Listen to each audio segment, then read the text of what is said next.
Rebonjour à toutes et à tous, c'est la deuxième partie, ou pas, je m'en fous, c'est pas important. On ouvre un booster tout de suite sur la chaîne du Koala, c'est parti. Je vais essayer de parler un peu moins fort dans cette deuxième partie parce que j'ai remarqué que je suis très très près de mon dispositif d'enregistrement, n'est-ce pas? Alors qu'est-ce qu'on a? Un soldat, voilà. Et surtout, donc voilà, ma voix était peut-être pas top, et surtout, on voyait pas forcément toutes les cartes, il y avait un vilain jeu de lumière, et si je mets comme ça doit être mieux, voilà. Donc la phalanx, machin, on s'en fout. Ça, voilà, bon, ça fait plein de rouge, on s'en fout un peu. Alors ça, je sais pas quoi en penser. C'est une 1-1 pour 1 soldat, quand elle bloque une créature, on détruit la créature et le machin là. Bon, bah, il y a moyen de sortir une grosse créature en face, hein. Je pense que c'est plutôt pas mal, bon. Vampire Lacerator. Alors, une de 2 pour 1, qui vous fait perdre des points de vie au début de votre entretien si votre adversaire n'a pas 10 points de vie. Ça fait partie des cartes qui sont moins intéressantes depuis que Edgar Markov est banni. Néanmoins, bah c'est quand même vachement fort pour un jeu vampire aggro. Hop là, ça va dans les bonnes cartes. Ça je m'en fous, ça je m'en fous, ça je m'en fous complètement. Un gobelin. Voilà, c'est le fameux gobelin pour 1 pour 1. Quand il attaque, on peut payer 1 pour dire qu'une créature en face ne peut pas bloquer ce tour-ci. C'est une bonne carte. Palu de graffanté, j'aime pas. Borrowing 100,000 arrows. C'est, je sais pas, lisez là probablement. Moi, je m'en fous un peu de cette carte. Oh là là, ça c'est bon ça, regardez ça. L'elfe foil, les amis. L'elfe qui détape une forêt foil, putain. Ça là, incroyable. Alors un petit mire, moi j'ai jamais joué mire. Quand il meurt, on met 2 dégâts quelque part. Bon, pour un mire, c'est pas ce qu'on... Ah voilà, la bolt. C'est ça qu'on veut les amis, c'est ça qu'on veut. Alors je pensais qu'elle était commune, elle est unco, mais c'est ça qu'on veut.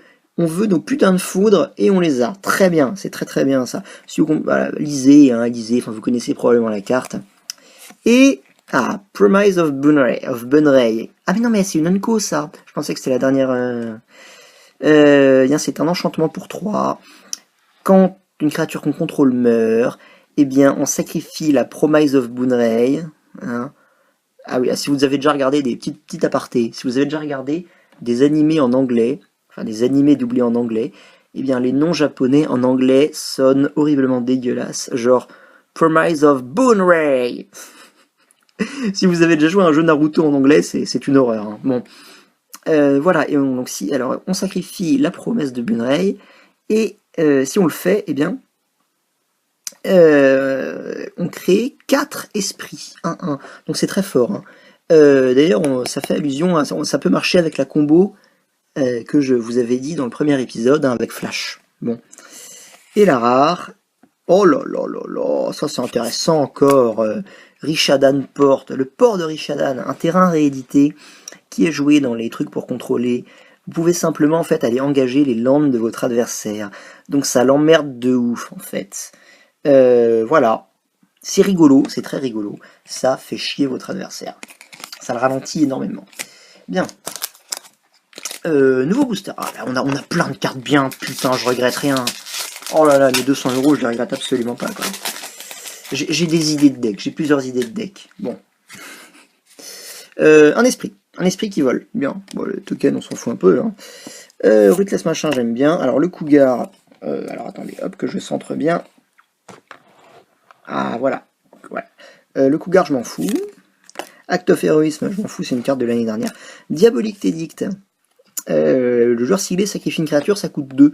Bah, évidemment, si on compare à une autre carte noire qui fait la même chose pour 2, enfin la même chose, pas la même chose, mais à la lame du destin, par exemple, eh bien là c'est intéressant parce que bah, la lame du destin ne peut pas tuer de créature noire, alors que là, si votre adversaire joue noir et qu'il n'a qu'une seule créature, eh bien, il doit la sacrifier, donc c'est intéressant. Évidemment, si votre adversaire a plus d'une créature, c'est moins intéressant. Ça c'est quoi? Pour 2. Echoing Courage. Target creature and all other creatures of the same name. Get +2/+2. Oh, ça peut être intéressant. Pour un petit deck elf, ça peut être intéressant. Ça c'est le truc qu'on a vu hier. Prisme prophétique. Un truc, je m'en fous. Voilà, draw a card, et puis on ajoute un mana de la couleur qu'on veut. C'est pas inintéressant en fait. Ah, Dark Ritual. Dark Ritual. Skeletonize, je m'en fous. Ah, bien. Crozan Colossus, une 9-9 qui se morphe, donc qui se mue. Hein. Si vous connaissez pas la mécanique de mue, vous savez, vous pouvez jouer cette créature-là. Vous pouvez la jouer en tant que 2-2 pour 3 mana, avec ce token-là. Voilà le token de mue. Et donc ce sera une 2-2. Hein, et derrière ces 2-2 se cache cette carte-là.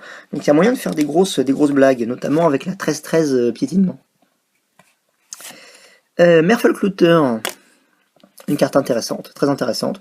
Un petit ondin en plus, donc bon archétype. La foil. Bon, la foil, une carte d'Ixalan, on s'en fout. Qui est pas nulle, hein, mais bon. Boros Charm, très bien. Charme de Boros, très bonne carte. Et ça, c'est quoi? Ball Lightning, est-ce que c'est bien? Une 6-1 pour 3. Trample Haste. Ah bah, c'est agressif, ça, mon coco. Ok, soit. Je suis pas forcément fan de ce genre de carte, mais ça me met une bonne tarte, quoi. Bien. Très bien. Très très bien. Je suis satisfait, putain. Je suis satisfait. Oh là là là là. Oh, je voudrais être plus satisfait que ce serait compliqué. Enfin, alors, est-ce qu'il y a des cartes que je recherche particulièrement dans ce set? Jace ne m'intéresse pas. Parce que je sais pas, bleu. Moi, je joue à mes bleus, en fait. Hein. Jace, ça m'intéresse pas, tout simplement. Un petit esprit, on s'en fout. Je cherche surtout à me faire une énorme base de bonnes cartes, en fait. De bonnes cartes, mais d'unco et de communes. Act of Trahison, c'est bien. Auramancer, c'est bien aussi. Ça, c'est quoi? Flying Island Cycling. Oh, ça coûte cher. Echoing Courage, c'est pas mal. Pacifisme, voilà, encore un truc. Pacifisme, quoi, sans déconner. Ça, c'est fou, c'est fumé, ça. Phyrexian Ghoul, Ghost Ship, Disenchante, non. Non! Lul, non. Murder, oui, mais non. Encore un Merfolk. Alors, qu'est-ce qu'il fait, lui? Pour 1, on peut le sacrifier et counter target spell à moins que son propriétaire ne paye 1. C'est intéressant. Ça, je pense que c'est intéressant, mais je sais pas trop quoi faire avec. Donc, je vous laisse lire. Hein. Voilà, c'est bon, vous avez lu. Hop, merci. Quicksilver Dagger, j'ai une combo avec ça, je vous en parlerai ensuite. Attendez. Ah non, c'est bon. Ah, Fortune Thief, qu'est-ce que c'est? Mais attendez, il y a une... Je suis con, quoi. Ah, j'ai pas vu la foil. Il y avait 2 foils? Non. Diabolique Edict foil. Bon, soit, j'aime bien. Oui, je vais vous parler du Quicksilver Dagger. Pour 3, vous enchantez une créature, et vous pouvez engager cette créature pour mettre un dégât à votre adversaire et piocher une carte. Ça marche avec Phage l'Intouchable, qui tue votre adversaire en un coup. Ça marche avec Niv Mizzet, du coup vous baisez votre adversaire. C'est trop bien, voilà, c'est rigolo. J'aime beaucoup, enfin c'est pas trop bien, c'est juste bien, j'aime bien cette carte. Alors lui il fait quoi? C'est une 0-1 pour 5. Et les dégâts, qui devraient réduire notre vie à moins de 1, laisse notre vie à 1. Oh, c'est rigolo ça. Bon, vous pouvez pas mourir en fait. Ok, Fortune Thief, vous pouvez pas mourir. Ah d'ailleurs, à ce sujet, attendez. Alors j'ai fait une découverte entre temps là. Vous vous rappelez de la carte que je vous ai montrée là hier, le flash là? Ah non. Ah non, attendez, ça marche pas. Non, ça marche pas. J'avais réfléchi à un truc, c'était ramener l'ange de platine qui fait que vous pouvez pas perdre la partie avec cette carte. Mais bon, voilà, en fait ça marche pas. Parce que vous le sacrifiez tout de suite, évidemment. Donc c'est moins bien, forcément. Ok. Alors, on en est à 3 boosters, c'est ça? 3 ou 4? Je sais pas. Encore une baleine 6-6. Il y a un token dans chaque booster, il y a une foil dans chaque booster.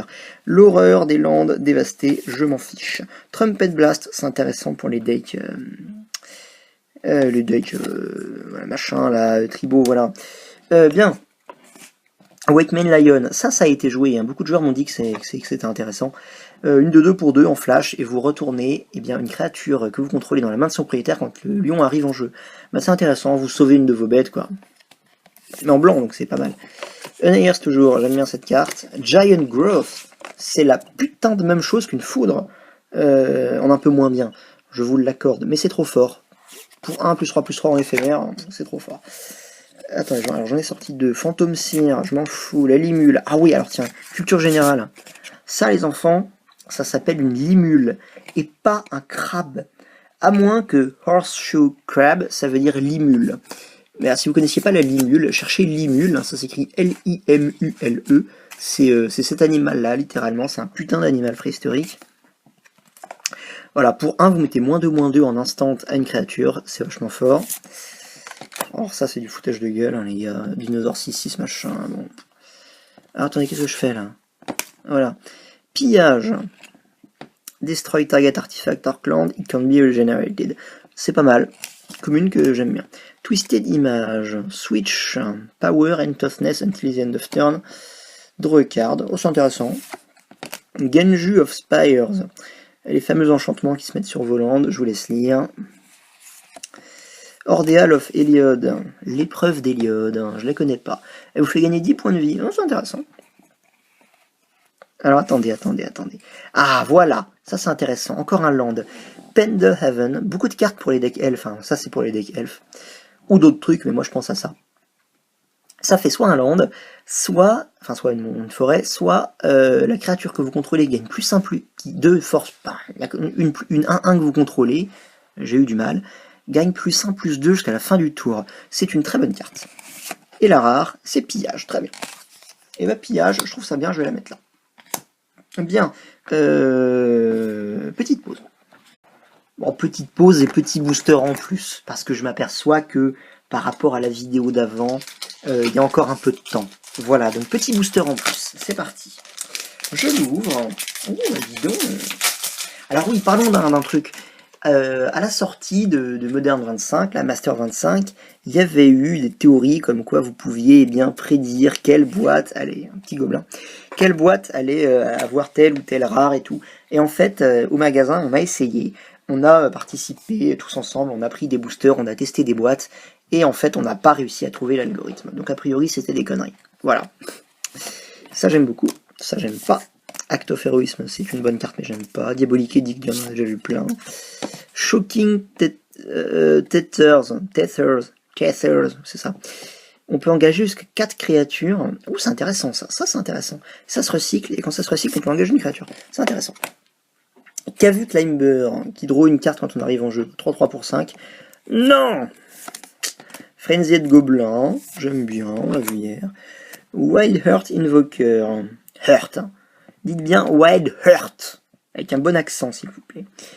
Donne +8/+8 et piétinement à une créature. Bon, ok.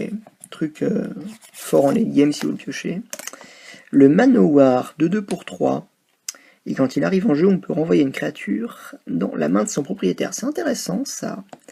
C'est intéressant, j'aime bien. Path of Peace, on l'a déjà vu plein de fois. Alors, un enchantement Unco. Donc, attendez, il en reste combien des cartes? Alors, attendez, on va prendre là. Oh, une Promise of Bunray foil. Ça, c'est intéressant. Manowar, je vais le mettre là. Bon. Alors, ça, c'est quoi? C'est coûte 2, c'est un enchantement noir. On peut mettre un